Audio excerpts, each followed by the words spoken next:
Cet après-midi, nous allons parler de l'action de grâce. Hein? Vous connaissez peut-être, on va s'en aller dans le Nouveau Testament cet après-midi, vous connaissez peut-être ce passage de l'épître de Paul qui dit « Priez sans cesse, rendez grâce en toutes circonstances, car c'est la volonté de Dieu à votre égard dans le Seigneur Jésus-Christ. » C'est dans la première épître aux Thessaloniciens, chapitre 5, les versets 17-18. Hein?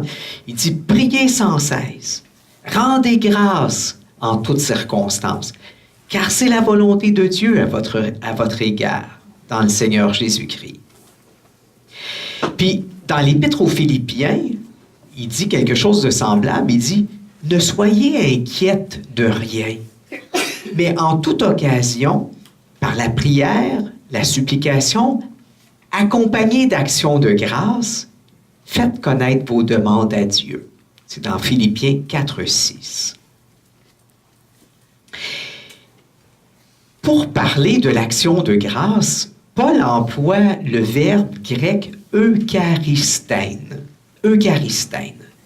Vous reconnaissez notre mot Eucharistie, hein, qui vient de là.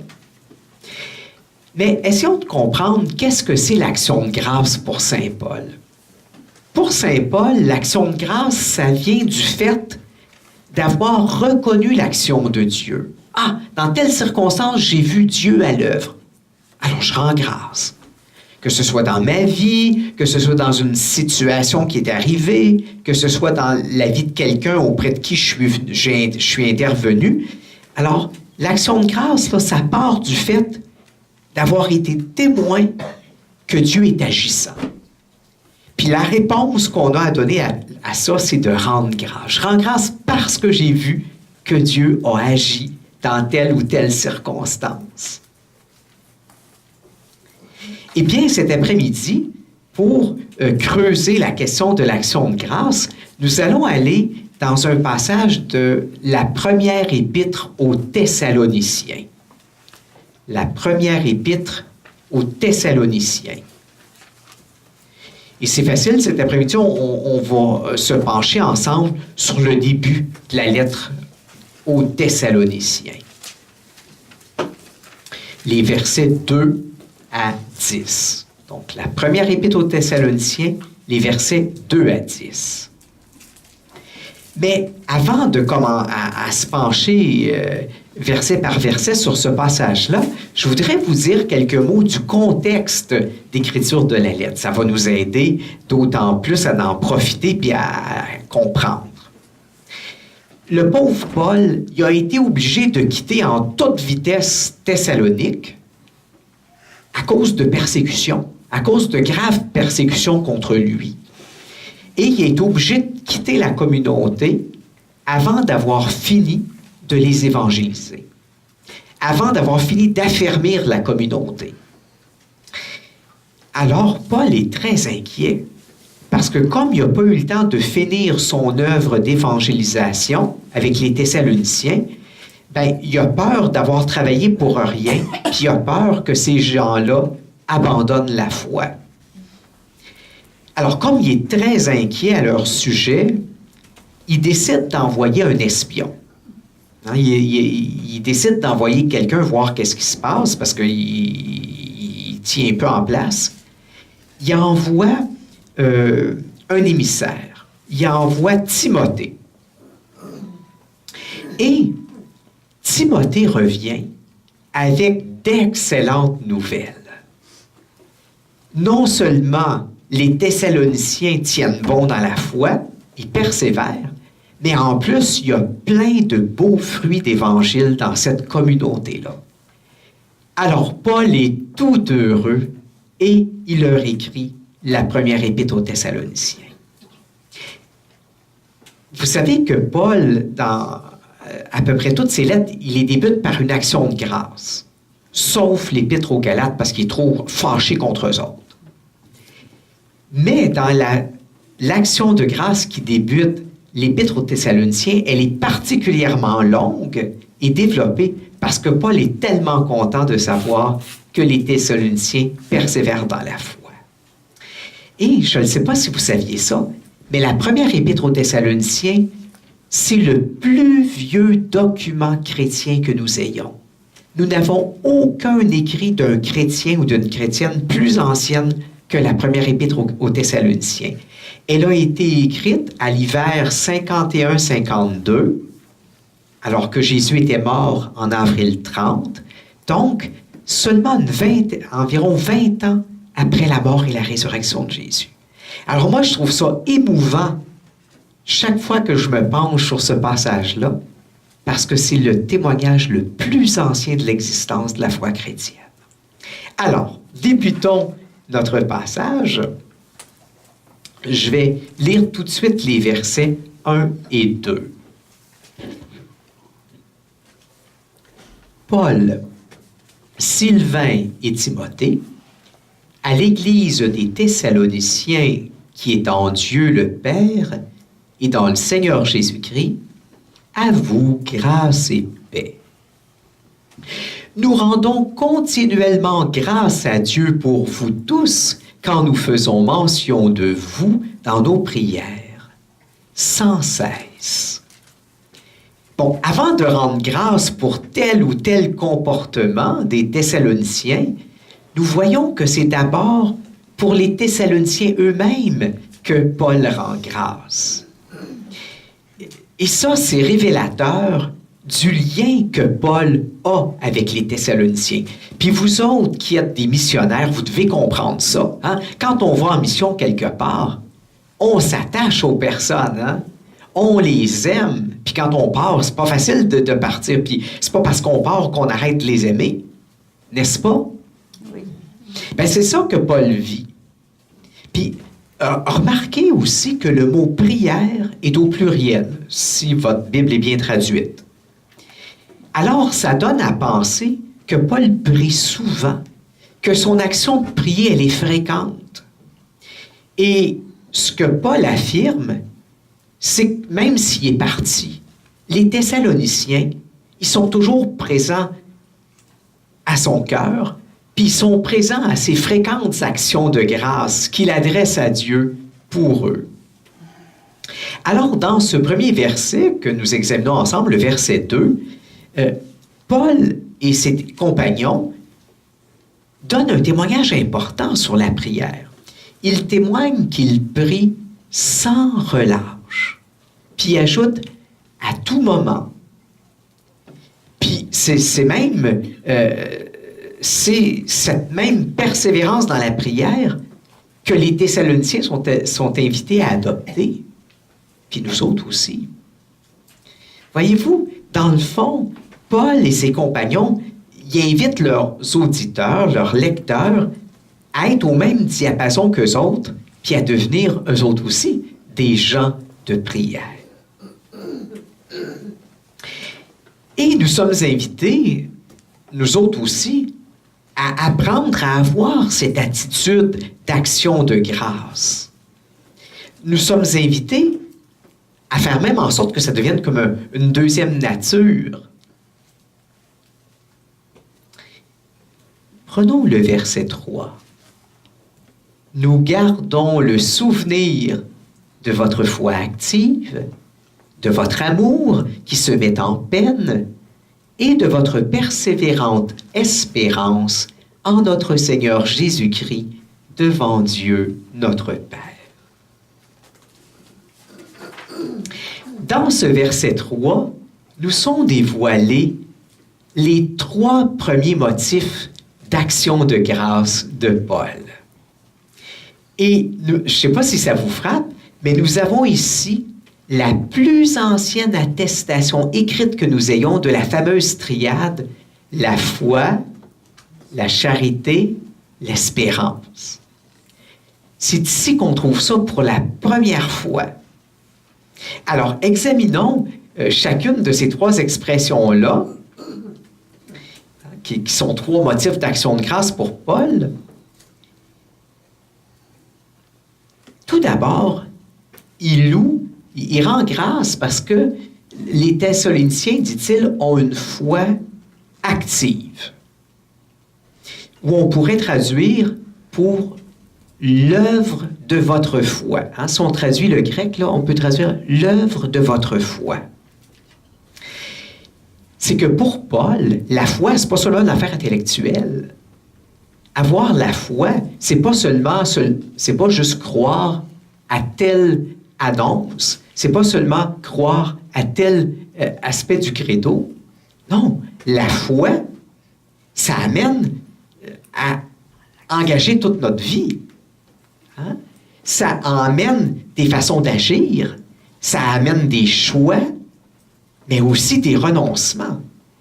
Ça façonne une vie. Eh bien, quand Timothée est allé en mission voir qu'est-ce qui se passe chez les Thessaloniciens, il s'est rendu compte que ces gens-là, leur vie est transformée par leur foi.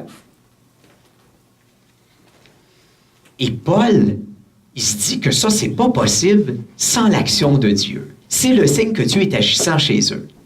Alors, il rend grâce. Il est tout heureux de voir que Dieu est agissant en transformant leur vie, puis qu'eux autres, ils embarquent là-dedans, là. Ils se laissent façonner par la foi. Ça l'émerveille. Puis il rend grâce. Deuxième motif d'action de grâce, c'est ce qu'il appelle, comment est-ce qu'il dit ça? Votre amour qui se met en peine. On pourrait traduire votre amour qui se donne de la peine. On pourrait traduire le labeur de votre amour.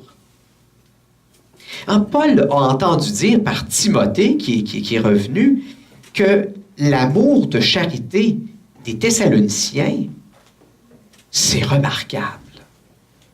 Et il y a de la fraternité dans cette communauté-là.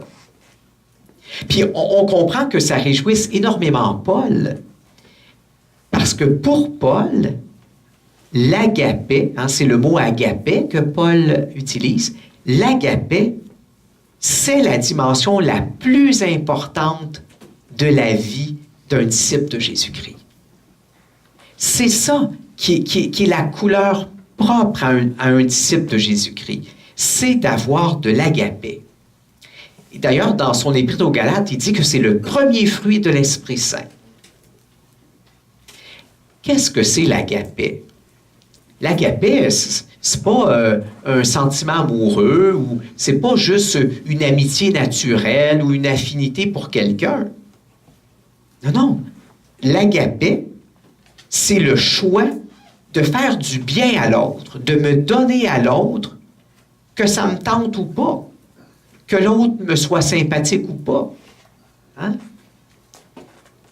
Et vous savez, il y a un peu plus loin dans son épître, il y a sa fameuse hymne à l'agapé. Hein? L'agapé prend patience, l'agapé rend service. Vous connaissez ça, n'est-ce pas? Oui. Parfois, dans les retraites que je prêche, il y a des sœurs qui viennent me dire « Mon père, c'est affreux, je suis tellement pécheresse et tout ça, puis je suis pas capable d'aimer mes sœurs, puis il y en a 3 ou 4, elles me tombent sur les nerfs, c'est pas possible. » Fait que là, je leur dis « Mais qu'est-ce que vous faites? Vous les babounez? Vous êtes bêtes avec? » Non, non, non. Quand je les rencontre dans le couloir, je leur dis bonjour, puis j'essaie de leur sourire. Mais mon père, je me sens tellement hypocrite. À l'intérieur de moi, il me semble que je les enverrais promener, puis je leur dis bonjour, ma sœur. Elle me dit, je suis tellement pécheresse. Mais non, ma sœur, vous êtes une sainte. Même si vous voudriez l'envoyer promener, vous la saluez, vous le souriez. Oui, puis des fois, elle a besoin d'aide à table, là, je vais y porter son plateau. Mais ma sœur, vous êtes une sainte, vous êtes sur le chemin de la sainteté. C'est ça l'agapé. Ça ne veut pas dire qu'à l'intérieur de moi, j'ai des élans affectueux. C'est pas ça. L'agapé, ça ne veut pas dire que elle me plaît donc l'autre. Non. Ça veut dire que je choisis d'être bonne, je choisis de rendre service, je choisis de la saluer, même si elle m'énerve. C'est ça l'amour. C'est pas une affaire de sentiment. C'est une décision. C'est un acte de volonté. Comprenez-vous? Et Paul est tout émerveillé. Puis c'est pour ça qu'il appelle ça le labeur de l'amour. Hein? L'amour qui se donne de la peine. Et Paul est tout émerveillé parce que Timothée lui a dit que ça, c'est très présent dans la communauté de Thessalonique. Troisième motif d'action de grâce,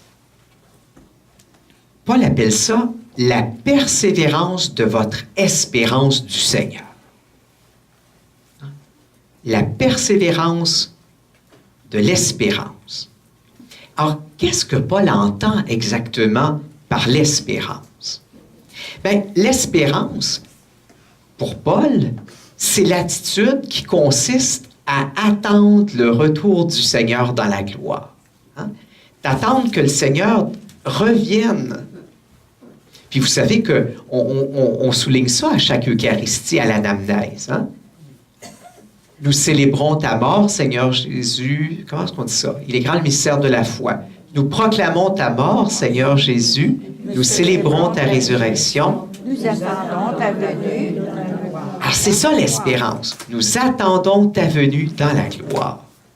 Eh bien, Paul a entendu dire que malgré toutes les difficultés qu'ils ont à Thessalonique, malgré qu'ils sont persécutés, ils continuent à espérer le retour du Seigneur dans la gloire.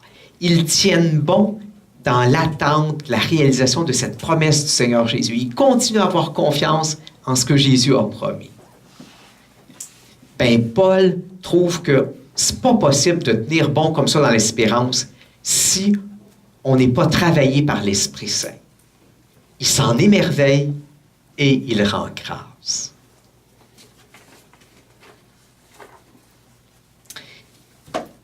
Je ne sais pas s'il se rendrait grâce. Je ne sais pas si Paul y rendrait grâce de ces trois motifs-là s'il venait passer une semaine avec vous autres. Oui? Oui. Est-ce qu'il pourrait dire comme ça, hein, je m'émerveille de la foi, hein, de vie transformée par la foi chez les missionnaires de Notre-Dame-des-Anges, une agapée rayonnante, hein, puis une espérance qui tient bon. En tout cas, c'est à ça que nous sommes appelés. OK, on va voir si j'aurai ces motifs d'action de grâce à la fin de la semaine, ayant été témoin de votre façon de vivre. Je prends les versets 4 et 5. Sachant bien, frères, aimés de Dieu, qu'il vous a choisis. En effet, l'Évangile que nous annonçons ne vous a pas été présenté comme un simple discours, mais il a montré surabondamment sa puissance par l'action de l'Esprit Saint. C'est là, vous le savez, ce que nous avons fait parmi vous pour votre bien. Alors, voyez-vous, Paul, il dit, notre évangile, là, il n'est pas venu chez vous seulement en parole, mais notre évangile, il est venu chez vous aussi en puissance, dans l'Esprit Saint, puis par une pleine conviction. Dans le fond, ce que Paul dit, essentiellement, c'est que quand ils sont allés chez les Thessaloniciens, lui, Timothée, puis Sylvain, ils ont été témoins de quelque chose qui les a renversés. Quand ils parlaient, quand ils enseignaient, les trois missionnaires, ils ont eu la grande surprise que les Thessaloniciens accueillaient leur discours dans la foi. Ils ont été témoins qu'à travers leur discours, des chrétiennes, des chrétiens étaient enfantés. Eh bien ça se peut pas que ça soit juste avec des discours humains. Paul, Sylvain et Timothée se sont rendus compte que pour que des chrétiens naissent, ça voulait dire que par leur parole humaine passait l'Esprit Saint. Que l'Esprit Saint a été agissant à travers leurs paroles, puis dans le cœur des Thessaloniciens. C'est pour ça qu'il y a des disciples qui sont nés à la foi. Ça les émerveille. Puis vous avez peut-être vécu ça dans vos missions, dans les lieux où vous avez été engagés en pastoral. Vous avez peut-être été témoin de ça, qu'à travers votre pauvre action humaine, de réaliser, bon Dieu, il y a de la foi qui grandit. Il y a des disciples qui sont enfantés. Hey, ça se peut pas que ce soit juste moi qui soit agissante. Ça veut dire que l'Esprit Saint, il est passé à travers moi, puis il est allé travailler dans le cœur de ces personnes-là. Et Paul, il s'émerveille de ça. Il dit, c'est formidable. Le Seigneur a été agissant. Et ça devient pour lui un tremplin pour l'action de grâce. D'après moi, là, vous devez en avoir des expériences comme ça qui peuvent être des tremplins pour vous d'action de grâce. Il me semble que ça serait intéressant que vous fassiez mémoire de diverses situations dans votre vie où l'Esprit Saint a été agissant dans le cœur des personnes auprès de qui vous avez été engagé et en qui vous pouvez reconnaître que l'Esprit Saint a agi. J'en vois là, parmi vous qui font comme ça. Là, hein? Vous en voyez des expériences dans votre vie. Mais il y a un autre signe qui émerveille Paul. C'est que l'Esprit Saint, il l'a vu agissant, pas seulement dans les auditeurs, mais il se rend compte que l'Esprit Saint il a été agissant en lui aussi. En lui, puis en Timothée, puis en Sylvain. Et comment? Dans ce qu'il appelle la plérophoria. Il dit qu'il reconnaît qu'il y a eu en eux, le mot grec qu'il emploie, c'est plérophoria. Comment est-ce qu'on pourrait traduire ça en français? On pourrait dire une forte conviction intérieure. Une force intérieure, une conviction intérieure. Paul, quand il repense à ce qu'il a vécu comme mission, comme expérience missionnaire chez les Thessaloniciens, il se dit, c'est formidable. Parce que, je vous raconte, Paul, là, juste avant d'aller chez les Thessaloniciens, il était dans la ville de Philippe. Et je ne sais pas si vous vous rappelez qu'est-ce qui s'est passé à Philippe. À Philippe, Paul, il s'est fait battre. On l'a battu. Et puis, on l'a humilié. Puis, regardez, je vais vous lire ça. C'est on nous le raconte. Il dit dans la première épître aux Thessaloniciens, il dit au chapitre 2, il dit, « Vous-même le savez bien, frères, ce n'est pas en vain que vous nous avez accueillis, mais alors que nous venions de souffrir et d'être insultés à Philippe, comme vous le savez, nous avons trouvé en notre Dieu la plérophoria qu'il fallait pour prêcher son évangile. » Hey, pensez-y, je ne sais pas si ça vous est déjà arrivé dans une de vos missions, qu'on vous mette le grappin dessus, qu'on vous batte, puis qu'on vous humilie à cause de l'évangélisation que vous faites. Peut-être qu'il y en a parmi nous que si c'était arrivé, diraient, bien, je vais retourner à la maison mère, prendre une année sabbatique. J'ai besoin peut-être d'un temps pour décanter ça. Je ne sais pas si je vais retourner en mission. Ben Paul, il a pris ses clics et ses claques, puis s'est en allé à Thessalonique, puis il a puisé dans l'énergie dans le tiroir, puis il a recommencé à évangéliser. Il a trouvé le courage et la conviction intérieure pour être capable de recommencer, même s'il venait d'être insulté puis agressé physiquement à cause de sa foi. Et Paul dit, ça là, il dit, je la sentais, là, la force à l'intérieur de moi d'évangéliser. Eh bien, dans ça, il reconnaît l'action de Dieu, l'action de l'Esprit Saint. Et c'est un autre tremplin pour l'action de grâce.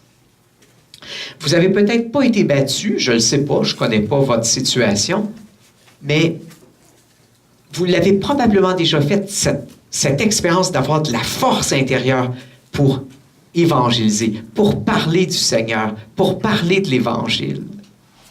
Moi, à divers moments, je me suis trouvé dans des situations où j'avais l'impression que des gens n'étaient pas trop motivés devant moi, où c'était pas une situation très valorisante. Puis je la sentais, la force à l'intérieur de moi pour continuer. Ou des situations où j'étais fatigué, où il y avait toutes sortes de choses, mais je sentais la conviction en moi pour continuer. Vous avez dû faire des expériences comme ça, d'avoir le courage d'oser. Hein? C'est ça la plérophoria. Et c'est un signe de l'action de Dieu à l'intérieur. Et de ça aussi, Paul rend grâce. Appelé à m'émerveiller de l'œuvre de l'Esprit Saint, merci, en nous, puis dans les autres, et à rendre grâce. Alors, quelques pistes de méditation et de prière. Une première, en contemplant ce qui s'est vécu récemment dans ma vie ou dans mes engagements, je m'émerveille de ce que l'Esprit Saint a bien voulu accomplir à travers moi. Je suis sûr qu'à travers chacune de vous, le Seigneur a dû accomplir des choses merveilleuses cette année. Mais encore faut-il le voir. Alors, je contemple ces bons fruits d'Évangile que l'Esprit Saint a suscités dans la vie des personnes auprès de qui j'ai eu à témoigner dernièrement. Et je mets ces choses par écrit, puis je me donne un temps d'action de grâce à l'exemple de Saint Paul. Puis ça, là, c'est possible, quelle que soit notre santé, même si vous n'avez pas quitté un seul jour la maison mère de l'année, cela est possible. Je fais juste regarder le nombre d'employés que vous avez dans la maison. Hey, vous avez l'occasion de témoigner. Hein? Puis vos sœurs, là, ils ont besoin de votre témoignage aussi. Ça peut être auprès d'une consoeur que j'ai témoigné. Les consoeurs aussi ont besoin d'être soutenus dans la foi, ont besoin d'exemples édifiants. Des fois, ça peut être à travers un courriel que j'ai envoyé, qu'il s'est passé quelque chose, ça a déclenché quelque chose, une réaction de foi chez l'autre. Ça peut être à travers un téléphone que j'ai fait, un Skype. Il y a toutes sortes d'occasions. Puis ça, c'est possible. Même couché dans son lit à l'infirmerie, je peux témoigner auprès de personnes qui viennent me voir ou qui m'apportent des soins de santé.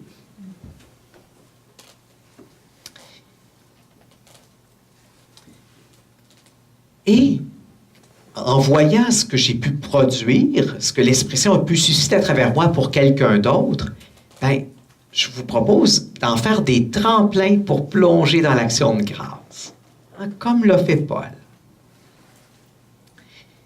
Une deuxième piste possible, dans une attitude, il manque un « de », dans une attitude de contemplation, je passe en revue les œuvres de notre communauté. Vous voyez, la première exercice, c'était personnel. Là, c'est communautaire. Je contemple les œuvres de notre communauté. Vous pouvez même contempler les œuvres de la congrégation. Et demandez à l'Esprit Saint de vous aider à voir les bons fruits d'Évangile qu'il a suscités à travers votre communauté, à travers votre congrégation. Demandez à l'Esprit Saint de vous en réjouir. Hein? Réjouissez. Laissez-vous réjouir en contemplant ces belles œuvres-là. Puis il y en a beaucoup de belles œuvres passées et actuelles dans votre congrégation. Il y en a, vous m'en avez raconté plusieurs, là, des personnes qui sont venues me voir, puis dans ce que j'ai lu aussi, il y a beaucoup de choses très belles qui se font dans vos communautés et dans votre congrégation. Je ne sais pas si vous en êtes fiers, je ne sais pas si vous vous en émerveillez. Hein? Il faut être fier de ça parce que il y a l'œuvre de l'Esprit Saint là-dedans. Alors, rendez-en grâce. Et une troisième piste à laquelle j'avais pensé, dernièrement, où puis-je reconnaître que la parole de Dieu a été à l'œuvre avec le plus d'évidence? Où est-ce que je peux reconnaître là, l'action de la parole de Dieu? Soit dans ma vie, soit dans la vie de telle ou telle consoeur, soit dans telle œuvre de la communauté ou de la congrégation. Où est-ce que je vois que la parole de Dieu est le plus agissante? Bien, prenez le temps de contempler ça, de contempler qu'est-ce qu'elle a produit, la parole de Dieu, et rendez grâce au Seigneur.